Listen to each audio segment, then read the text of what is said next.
Welcome!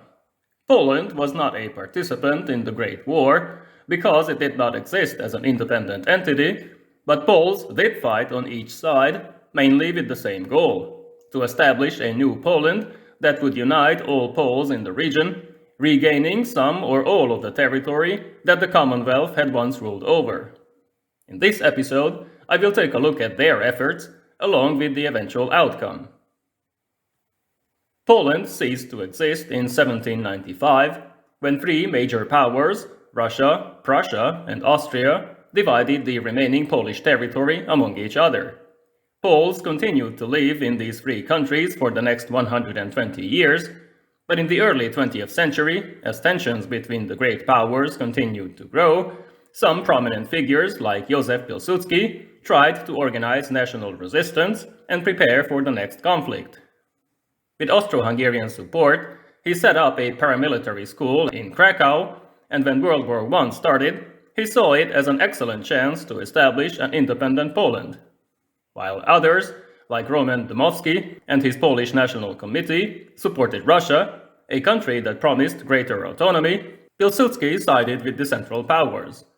He believed that Russia would have to be defeated first, after which both Germany and Austria-Hungary could be beaten by the Entente, opening the way to the recreation of Poland, which could only happen once all three neighbors were knocked out. Germany was viewed with great suspicion, mainly due to their policy of Germanization and their hostility towards Polish education in Pomerania. In August 1914, as the Russian army pulled out of some Polish towns near the border, and the arriving German troops massacred the local population, this turned into resentment and hostility.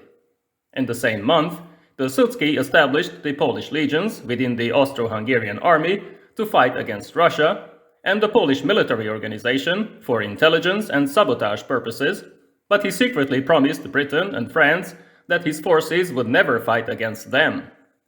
This was a logical move, as Poles did enjoy some liberties in Austria-Hungary, although Russia's foreign minister now promised the creation of an autonomous Kingdom of Poland, which would also get some territory from the Central Powers. But not everybody believed him.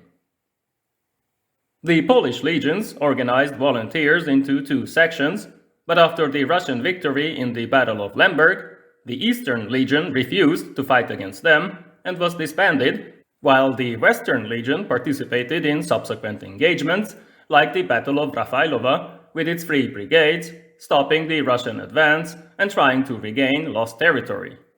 This would only happen in 1915, when the Central Powers gained control of most Polish lands, but this came at a huge cost, as the Russian army followed a policy of scorched earth, destroying everything that could be used by the conquerors.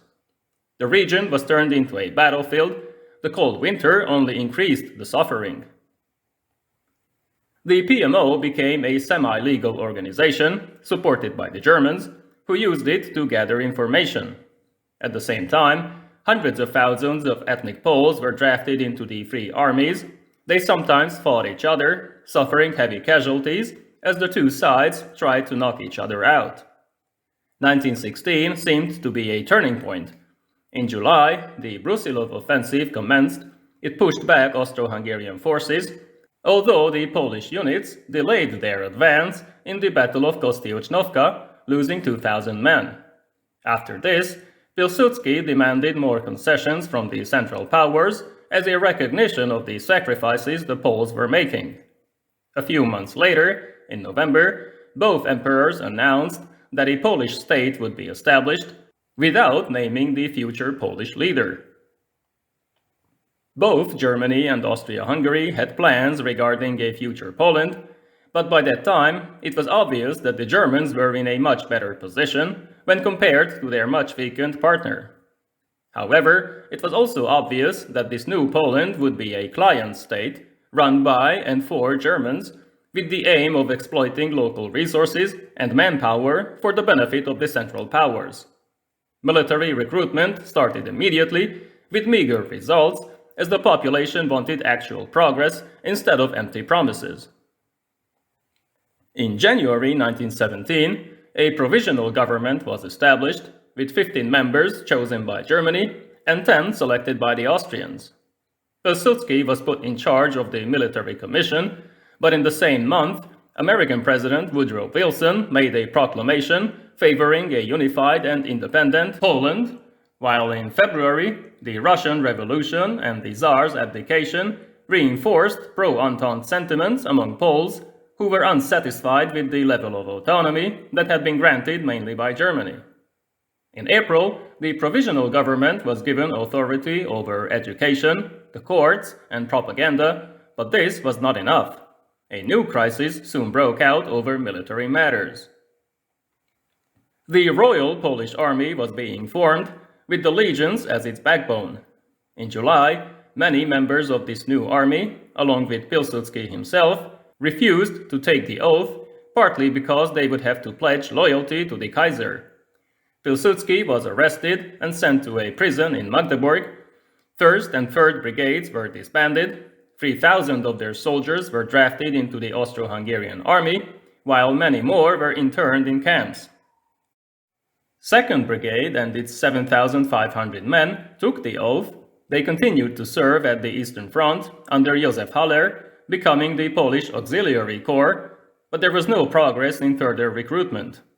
In the meantime, the PMO returned to its original paramilitary operations, this time against German and Austro-Hungarian garrisons and supply lines. In September 1917, a provisional constitution was introduced by the Central Powers, along with a Regency Council, but only education and the courts were transferred to the Polish authorities. Jan Kucharszewski became prime minister, but most matters were still handled by the Germans, who could only recruit 5,000 men to the new Polish army. Russia was no longer a threat.